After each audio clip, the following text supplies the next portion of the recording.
এই শোনো, শাড়িটা খুলে একটু আদর করে দাও। এই শীতে এইভাবে দুষ্টুমি করো না। বেবি সোনা জান কলিজা টিয়া ময়না আমার, প্লিজ সোনা দুষ্টুমি করো না। রাতে অনেক আদর করে দিব, কেমন? না না, আমার এখনই আদর চাই। তুমি আমাকে আদর করবে কিনা বলো। প্লিজ বেবি, এখন দুষ্টুমি করো না। আমি তো রান্না করছি, এখন কি করে আদর করব জান? করি না বেবি একটু আদর। রাতে কিন্তু ঘুমাতে দাওনি জান, প্লিজ কলিজা দুষ্টুমি করো না। তোমাকে আদর করতে দিলেই তুমি কামড় দিবে। আমি আবার কোথায় কামড় দেই তোমার? কোথায় কোথায় কামড় দাও সেটা কি সবার সামনে বলা যায় ফাজিল? প্লিজ বাবু, এরকমভাবে দুষ্টুমি করে না জানটা। জান তুমি জানো না, তোমার কাছে আসলে আমার আদর আদর পায়, দুষ্টুমি করতে ইচ্ছে করে। জানি তো, ওই জন্যই আমার বাবুটাকে এত ভালোবাসি। প্লিজ কলিজা পাগলামি করো না। বললাম তো রাতে যতক্ষণ চাও তুমি আদর করতে পারবে। রাত আসতে কত দেরি আছে, এতক্ষণ তোমাকে কাছে পাবো না? প্লিজ একটু আদর করতে দাও না জান।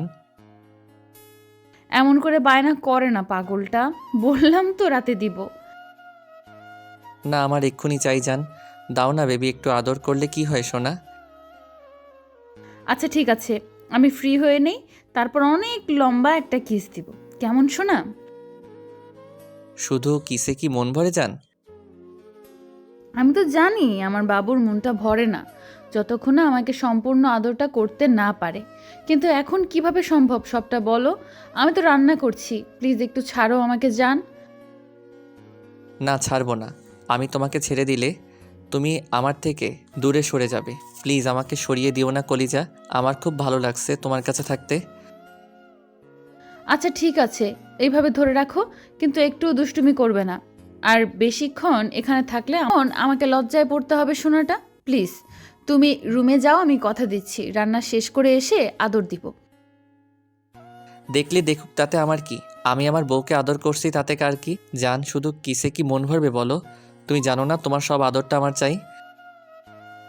ওলি আমার বাবুটা, রাতে কত আদর করে দিলাম, কতক্ষণ ধরে আমাকে আদর করলো, তারপরও নাকি মন ভরেনি জানটার। তুমি জানো না তোমার নেশা সবসময় আমার থাকে, তাই কখনো তোমার নেশাটা কাটাতে পারি না। সবসময় তোমাকে আদরের উপর রাখতে ইচ্ছে করে জান। আচ্ছা, তোমার কি কখনো ক্লান্ত লাগে না? এত আদর করতে পারো কি করে? কেউ বউকে এতক্ষণ ধরে আদর করতে পারে আমি জানতাম না। কার কেমন লাগে জানি না, কিন্তু তোমার কাছে আসলেই আমার এনার্জি বেড়ে যায়। আর তোমাকে আদর করতে শুরু করলে কখন যে সময় পার হয়ে যায় জানি না। কিন্তু আমি তো বেশিক্ষণ সহ্য করতে পারি না জান। তুমি যেভাবে আদর করো, ব্যথায় তো মরে যেতে ইচ্ছে করে। তার উপর এতক্ষণ ধরে কেউ সহ্য করতে পারে বলো? যেখানে আমি সহ্য করতে পারি না সেখানে তোমরা সহ্য হয় কি করে জান? জানি না, তবে তোমাকে আদর করতে অনেক বেশি ভালো লাগে। যখন তোমাকে আদর করি তখন আমার অন্য কিছু মনেই থাকে না, শুধু বারবার ইচ্ছে করে তোমাকে নিয়ে ভালোবাসার সাগরে হারিয়ে যাই। রাতে অনেকবার হারিয়েছো, এখন আর হারাতে হবে না, অলরেডি 3 রাউন্ড হয়ে গেছে। আমার শরীরটা এখনও ব্যথা করছে। প্লিজ দুষ্টুমি করো না। এখন কিন্তু ওরকম কিছু করলে আমি ব্যথায় জ্ঞান হারিয়ে ফেলবো। প্লিজ বাবু, এরকম দুষ্টুমি করো না। ওকে করবো না, কিন্তু তোমাকে পেছন থেকে জড়িয়ে ধরে রাখি আর মাঝে মধ্যে একটু করে আদর করে দেবো, কেমন? আমার কাছে থাকলেই তো তোমার দুষ্টুমি করতে ইচ্ছে করবে। আমি তো বললাম তুমি রুমে যাও, আমার হয়ে গেছে প্রায়, আমি আসছি। বরের আদরটা কে না চায়? সেখানে তুমি আমাকে বারবার দূরে সরিয়ে দিচ্ছ। আমি তো বললাম তোমাকে পেছন থেকে জড়িয়ে ধরে রাখবো, কোনো দুষ্টামি করব না। দেখো তোমার বরটা কি এতটাই দুষ্টু যে সবসময় তোমার সাথে দুষ্টামি করে? না না, আমার বরটা তো শোনা বর, সব সময় আমার কথা শুনে। আচ্ছা বাবু ধরে রাখো, আর সরিয়ে দেব না। তুমি একদম দুষ্টুমি করবে না, তাহলে কিন্তু রাতে আদর করতে দিব না। মিলির কথাতেই শুভ মুচকি হাসি দিয়ে ওকে পেছন থেকে জড়িয়ে ধরে রাখল। ওর চুলে মুখ গুজে দিল। শুভর স্পর্শ পেতেই মিলি শিউরে উঠল। তারপর আবার কাজ করতে লাগলো। মিলি যেখানে যাচ্ছে শুভ ওর সাথে সাথে যাচ্ছে। শুভর এই দুষ্টু মিষ্টি ভালোবাসাটা মিলির কাছে অনেক বেশি প্রিয়। শুভ সেটা খুব ভালো করে জানে। ও যতই বারণ করুক শুভ জানে মিলি ওকে দূরে সরাতে পারবে না। মাঝে মধ্যে মিলির মনে হয় এই পাগলটা ওকে কতটা ভালোবাসে, যাকে কিনা ও এতটা কষ্ট দিয়ে দূরে সরিয়ে দিয়েছিল। কথাগুলো ভাবলে ওর চোখে পানি এসে যায়। শুভ বারবার মিলির ঘাড়ে কিস করছে, যার জন্য ও বারবার শিউরে উঠছে। তারপর একটা সময় মিলি রাগী কণ্ঠে বলল, দুষ্টু, এই জন্যই বলেছিলাম তুমি কাছে এসো না। তোমার কিন্তু প্রচণ্ড দুষ্টুমিটা বেড়ে গেছে। দিন যত যাচ্ছে তোমার পাগলামিটা বেড়ে যাচ্ছে। পাগলি, এইটা আমার দুষ্টুমি না, ভালোবাসা। আর দুষ্টুমিটা এখন না করলে কখন করব? হ্যাঁ, বুড়ো বয়সে? তখন বাচ্চা কাচ্চা হয়ে যাবে না? ওদের দেখাশোনা করতে করতেই তো সময় শেষ। তখন রোমান্স করব কি করে? তাছাড়া তখন কি তোমার এই যৌবনটা থাকবে? ফাজিল, তোমার মুখে কিচ্ছু আটকায় না, তাই না? এইসব কথা বলতে নেই। তুমি জানো না আমি কতটা লজ্জা পাই। প্লিজ বাবু, দুষ্টুমি করো না। তুমি জড়িয়ে ধরে রাখতে চেয়েছো, আমি দিয়েছি। তাই বলে এমন কোনো কথা বলবে না যার জন্য আমি লজ্জা পাই, শোনা।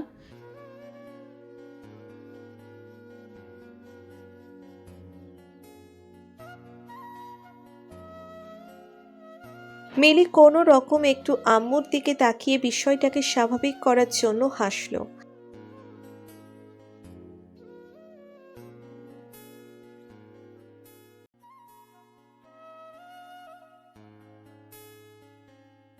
কিসের কথা বলছো আম্মু? আমি তো বুঝতে পারছি না।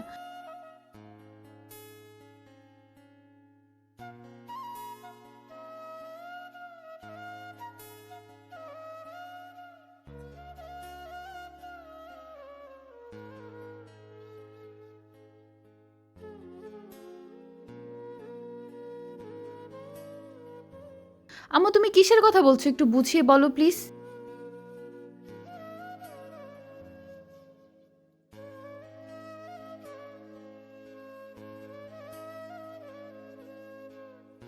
আম্মু কথাটা বলে শেষ করতে পারল না। মিলি লজ্জায় পুরো লাল হয়ে গেল। আম্মু মুচকি হাসতেই ও আর সেখানে দাঁড়াতে পারল না, দৌড়ে রুমে চলে গেল। শুভ রুমে নেই। ও তাড়াহুড়ো করে ব্যালকনিতে গিয়ে দেখলো শুভ দাঁড়িয়ে আছে। মিলি গিয়েই শুভকে পেছন থেকে আষ্টে পৃষ্ঠে জড়িয়ে ধরল। মিলির হঠাৎ এরকম কর্মকাণ্ডে শুভ বুঝতে পারল না ওর কি হয়েছে, কিন্তু মিলির গরম নিঃশ্বাস অনুভব করতে পেরে ওর বোধগম্য হলো ও হয়তো অনেক বেশি লজ্জা পেয়েছে। তাই শুভ বলল, কি হয়েছে বলো তো? তুমি এভাবে লজ্জা পাচ্ছ কেন? ইস, এরকম একটা কথা শুনলে লজ্জা লাগে না বলো? এরকম কথা কিভাবে আম্মু বলল? আমার তো শুনেই অনেক লজ্জা লাগছে। আম্মু বললো আর তুমি শুনেই লজ্জা পেলে? তাহলে আম্মু রাতে এত লজ্জা কোথায় থাকে জান? কি হয়েছে সেটা তো বলবে। ইস, আমার স্মরণ করে এরকম কথা আমি বলতেই পারবো না। প্লিজ, আমার তো শুনেই লজ্জা লাগছে। তার উপর যদি এরকম হয় তাহলে আমি লজ্জায় মরে যাব। কি এমন হয়েছে বলো তো, যার জন্য তুমি লজ্জায় শেষ হয়ে যাচ্ছ? আমি তো বুঝতেই পারছি না। আম্মু বলছিল আমাদের নাকি। হ্যাঁ, কি বলছিল? আর আমাদের কি বলো জান? আম্মু বলছিল আমাদের বেবি কবে আসবে, যে সারা বাড়ি ওর ছোট পায়ে হেঁটে বেড়াবে।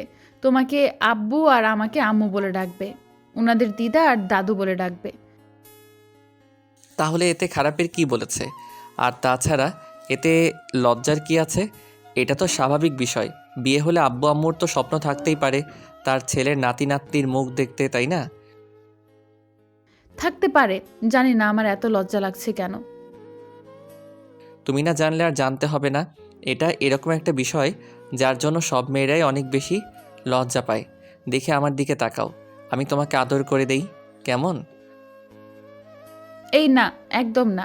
আমি কিন্তু এমনিতেই অনেক লজ্জার মধ্যে আছি। তার উপর তুমি যদি এরকম কিছু করো তাহলে আমি লজ্জায় পুরো শেষ হয়ে যাব। প্লিজ এরকম কিছু করো না, আমার অনেক বেশি লজ্জা লাগবে তো। বরের কাছ থেকে আদর নিতে এত লজ্জা কিসের? আর তুমি এত লজ্জা পাও কোথা থেকে? আমি তো সেটাই বুঝতে পারি না। আমার কাছে আসলেই নাকি তোমার লজ্জা বেড়ে যায়? জানি না, কিন্তু তুমি আমাকে স্পর্শ করলে আমার মধ্যে অজানা শিহরণ বয়ে যায়, যার জন্য আমি লজ্জায় পুরো শেষ হয়ে যাই। তাহলে যখন আদর করি তখন তো লজ্জা লাগে না? তখন তোমার লজ্জা থাকে কোথায়? তুমিও কেমন আমার সাথে রেসপন্স করো, আমাকে নিজের সাথে মিশিয়ে নেওয়ার চেষ্টা করো। ওইটা কিভাবে করো? হ্যাঁ, এই দুষ্টু, তুমি আমাকে লজ্জায় পুরো লাল না করে দিয়ে ছাড়বে না, তাই তো?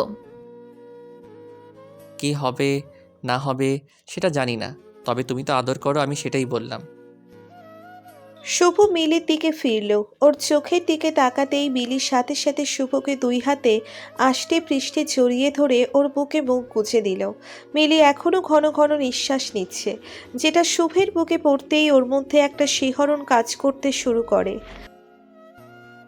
তুমি তো বারবার বলছো যেন তোমার সাথে দুষ্টুমি না করি, তাহলে তুমি যে এইভাবে আমাকে উত্তেজিত করে দিচ্ছ, তারপর তো তোমাকে আদর না করে আমি কিছুতেই ছাড়বো না। আমি আবার কি করলাম? কেন তুমি জানো না আমার দুর্বলতা কোথায়? না না, আমি তেমন কিছু জানি না, তুমি আমাকে বলো। তুমি খুব ভালো করেই জানো আমার বুকের উপর তোমার নিঃশ্বাসটা পড়লে আমি নিজেকে ঠিক রাখতে পারি না, অনেক বেশি উত্তেজিত হয়ে যাই। আর উত্তেজিত হলে তোমাকে আদর না করে কখনোই শান্ত হতে পারি না, তুমি খুব ভালো করেই জানো। উত্তেজিত হলে কিন্তু আমার অনেক লজ্জা লাগছে, তাই তোমার বুকে মুখ লুকিয়েছি। প্লিজ আমাকে ছেড়ে দিও না, আমি লজ্জায় শেষ হয়ে যাব। আম্মু আজকে কিরকম একটা কথা বলল, ইস, আমার তো ভাবতেই লজ্জা লাগছে। তাহলে যখন হবে তখন কি করব? কি আর করবে, এইভাবে লজ্জা পেয়ে আমার বুকে মুখ লুকিয়ে রাখবে? এখন এত লজ্জা পেতে হবে না, দেখি তাকাও আমার দিকে, আমি একটু তোমাকে আদর করে দেই। এই না, একদম না, তাহলে কিন্তু আমি লজ্জায় পুরো শেষ হয়ে যাব। প্লিজ এরকম দুষ্টুমি করো না, বললাম তো রাতে আদর করতে দিব। এখন আমার কেমন কেমন যেন লাগছে। আম্মুর কথা শোনার পর থেকে আমি লজ্জায় তোমার দিকে তাকাতে পারছি না। প্লিজ আমাকে একটু বুকের সাথে জড়িয়ে ধরে রাখো। আচ্ছা বাবা, ঠিক আছে। শুভ মিলিকে বুকের সাথে জড়িয়ে ধরল। মিলিও ঘন ঘন নিঃশ্বাস নিচ্ছে, যেটা বুকে বারবার লাগছে, যার জন্য ওর মধ্যে এক প্রকার শিহরণ বয়ে যাচ্ছে। শুভর শরীরের লোমগুলো দাঁড়িয়ে যাচ্ছে। ওর বারবার ইচ্ছে করছে মিলিকে নিজের সর্বোচ্চ দিয়ে ভালোবাসতে। মিলি আজকে এত লজ্জা পাচ্ছে, যার জন্য শুভর মনে হচ্ছে ওকে নিজের সাথে মিশিয়ে নিতে। তারপরও মিলি ওকে দুষ্টুমি করতে বারণ করেছে, তাই শুভ নিজেকে আটকানোর চেষ্টা করছে, কিন্তু কিছুতেই নিজেকে আটকাতে পারছে না। মিলির ওরকম একটা কর্মকাণ্ডে শুভ পারছিল না ওকে আদর না করে থাকতে। শুভ নিজেকে আটকে রাখতে চোখজোড়া বন্ধ করে নেয়। মিলি শুভের এরকম অবস্থাটা বুঝতে পেরে ওর বুকে গাঢ়ভাবে কয়েকটা কিস করে দেয়। সাথে সাথে শুভ ভেতরে যেন কারেন্ট বয়ে যায়। মিলির এরকম কর্মকাণ্ডে শুভ ওকে আদর না করে থাকতে পারল না, তাই ওকে ছাড়িয়ে নিল। মিলির চোখজোড়া শুভর চোখে পড়তেই খেয়াল করলো ওর চোখ পুরো নেশায় লেগে আছে। মিলি এবার ভ্রু বাঁকিয়ে বলল, কি হয়েছে তোমার? কি হয়েছে জানো না? আমাকে উত্তেজিত করে দিয়ে এখন বলা হয়েছে কি হয়েছে? দাঁড়াও দেখাচ্ছি। তুমি দুষ্টামি করতে পারলে আমি কেন পারবো না? এই না, এখন কোনো দুষ্টুমি করবে না, তাহলে আমাকে আবারও সকালের মতো গোসল করতে হবে। তুমি আমাকে উত্তেজিত করলে কেন? তুমি খুব ভালো করেই জানো তুমি এরকম কাজ করলে আমি তোমাকে আদর না করে থাকতে পারি না, তাহলে করলে কেন? এখন তো আমি তোমাকে আদর না করে ছাড়ছি না জান। আমি সেটা জানি না, আমার এত বেশি লজ্জা লাগছে যে তোমার সাথে মিশে যেতে ইচ্ছে করছে, তাই একটু দুষ্টুমি করে তোমার উত্তেজনাটাও বাড়িয়ে দিলাম, যেন তুমি আমাকে নিজের করে নাও, আরও অনেক বেশি আদর করে। তাতে আমি চোখ বন্ধ করে নিলে হয়তো একটু হলেও লজ্জাটা কমে যাবে। তাহলে তো লজ্জাটা দূর করে দিতেই হয়। শুভ মিলির ঠোঁটের সাথে নিচের ঠোঁটগুলো মিলিয়ে দিল। মিলিও ওর সাথে রেসপন্স করছে, কিন্তু চোখজোড়া অনেক আগেই বন্ধ করে নিয়েছে। শুভ চকোলেটের মতো করে মিলির ঠোঁটজোড়া চুষে যাচ্ছে। তারপর একটা সময় ওকে হঠাৎ করেই কোলে তুলে নেয়। শুভ বেডের দিকে যেতে গেলে মিলি বলল, এই দাঁড়াও, আগেই না, তোমার শ্রোতাগুলোকে এখনো আমাদের কথা শুনছে, ওদের যেতে বলো, না হলে আমার অনেক লজ্জা লাগবে। ওকে বলে দিচ্ছি, এই যে ভাইয়া এবং আপুরা, এখন আপনারা আসতে পারেন। আমি আমার বউয়ের সাথে রোমান্স করব। আম্মুর কথাটা তো রাখতে হবে। 1 বছর হয়ে গেছে রোমান্স করছি, কিন্তু এখনও বেবি আসছে না। আর আজকে এমন রোমান্স করব যেন কালকে সকালেই বেবি হয়ে যায়। ইস, কি ফাজিল ছেলে, কি সব বলে! একদিনে কারো বেবি হয়, দুষ্টু! ওইটা তো কথার কথা বললাম, কিন্তু আজকে অনেকক্ষণ ধরে আদর করব, যেন খুব শীঘ্রই আমাদের একটা বেবি হয়।